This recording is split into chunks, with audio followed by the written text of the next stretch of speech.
Boa tarde, Fabiana. Boa tarde, Silvio. Bom, minha cara,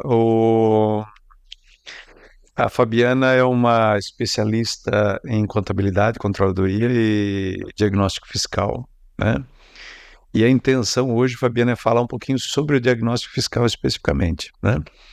A gente sabe que dentro de uma conta de resultado tem vários epígrafes importantes, mas o epígrafe imposto, sobretudo no Brasil, ele é sempre muito importante, né? Você tem toda uma complexidade, né?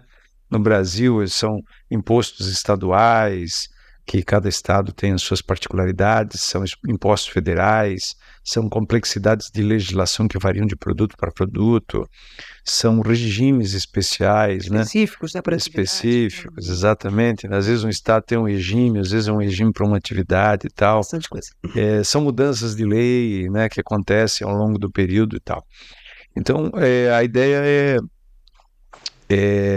digamos assim, explicar um pouco do que seria um diagnóstico tributário. Então, a primeira pergunta que eu queria te fazer, o que é um diagnóstico tributário? Explica para a gente um pouquinho como que é um diagnóstico tributário. Ok. O diagnóstico tributário, ele estuda, ele revisa o passado dos impostos que você já pagou. Certo. Ele analisa o presente Certo. e te dá, muitas vezes, uma opção de melhor pagamento ou alguma Otimizar, melhoria, vamos dizer assim, alguma certo. situação no futuro.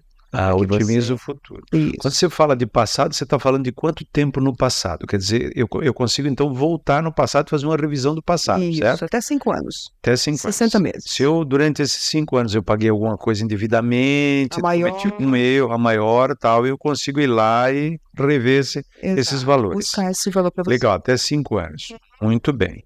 Entendi. Muito legal. Deixa eu te perguntar uma outra coisa. Vamos dizer assim que eu vá fazer um diagnóstico tributário. Quais são as principais vantagens que eu teria como empresário fazendo um diagnóstico tributário? Ok. Ele identifica créditos, que a gente acabou de comentar, sinaliza que você Certo. tem dinheiro lá, o Certo. dinheiro está na mesa, você tem que buscar. Certo. Então, Impacta no meu resultado, então. Isso, dá fluxo de caixa, compensa com impostos a pagar. Certo. Te Me dá dá um um efeito resultado. no caixa, Isso, no momento que eu uso o crédito do passado e não preciso utilizar o imposto, não preciso pagar o imposto ali do isso. mês, Uhum. e me dá uma melhora no resultado também, porque era Isso. E uma coisa que eu tinha considerado como caso eu tenha débito tributário, por que não compensar os débitos com os créditos? Né? Ah, entendi. Então, Quer dizer, tem se eu tiver uma oportunidade também. dívida, eu posso ir lá levantar um crédito do passado e Ok. pagar o imposto presente. Me tira um passivo tributário, uma oportunidade também. Muito bem.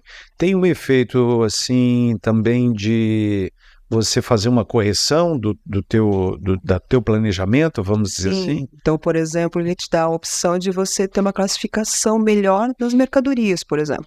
Para que você compre melhor, Entendi. consequentemente você tem um crédito maior, e aí você paga menos. Entendi. da tua Então, venda. alguma prática que você está, de repente, fazendo que poderia ser otimizada, você consegue, com esse diagnóstico, vir a otimizar. Sim. Muito E legal. a economia, né? A classificação da mercadoria te traz economia, pode trazer outros benefícios aí e te traz dinheiro também. Muito bem. Deixa eu te fazer uma outra pergunta que é sempre muito recorrente, assim, né? Opa, eu sou empresário, tem a minha empresa, estou lá trabalhando há alguns anos e tal. Como é que eu sei se eu devo ou não fazer um diagnóstico tributário? Tem alguma regra para isso? Todo mundo deveria de fazer? Se aplica para todo mundo ou não? Sim, hoje o regime tributário no Brasil, ele tem 3 esferas que nós temos de forma de pagar o tributo.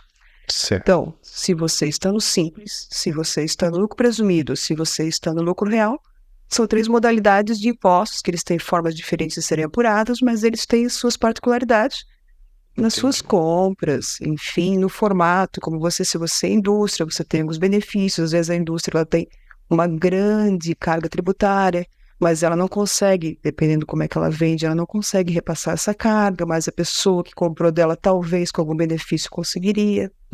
Então, por que fazer? Uma oportunidade, talvez até um acerto para o futuro.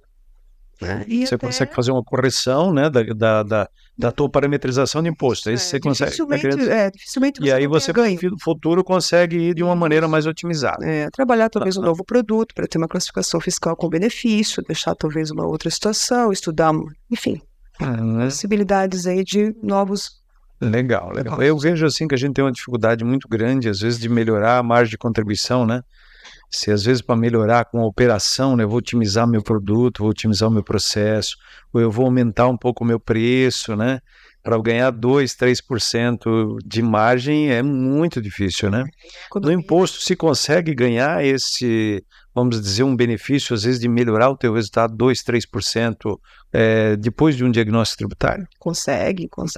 A gente percebe que, na verdade, a gente se preocupa bastante com o custo, mas a alíquota do imposto a gente não estuda muito, né? Não se aprofunda tanto, né? Até porque é complexo, muita gente deixa para lá, né? Às vezes a alíquota que está ali, ela pode ser pela metade, ela pode ter algum benefício pontual em cima de algum comércio que você tem, algum crédito que você tem. Então, os créditos dentro da parte tributária do Simples, por exemplo, eles estão muito ligados com o monofásico, que acontece, então, que você tem lá o imposto que você não tem aquela alíquota, então, consequentemente, a pessoa que compra de você também não deve de pagar aquela alíquota, você já não paga na compra. Entendi. Então, o fornecedor não paga, você não deveria pagar na... Então, Isso é no caso da indústria ou da revenda? Isso, indústria também. Indústria também e na revenda também, Isso. ou não? Na revenda também. Isso, então, Tá.